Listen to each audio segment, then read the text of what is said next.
Size করতে আসলে আপনাদেরকে সাইজ করে দেব ইনশাআল্লাহ। ঢাকায় কোনো সিট দেবো না ইনশাআল্লাহ। এটা ভয় পাবে না, সব একেবারে সাইজ হবে।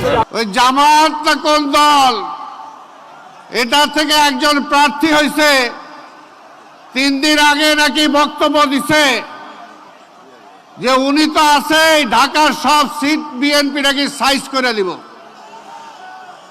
ওরা তো ছুরি আর চাকু নিয়ে চলাচল করে, ওরা তো মূলত একটা আন্ডারগ্রাউন্ড পার্টি। কিন্তু আমরা বলতে চাই, বিএনপি এতদিন বেগম খালেদা জিয়ার নেতৃত্বে, এরপরে আমাদের নেতা তারেক রহমানের নেতৃত্বে গণতন্ত্রকে প্রতিষ্ঠা করার জন্য আমরা কাজ করেছি। ছুরি চাকু নিয়ে কাজ করি না, জনগণ নিয়ে কাজ করি।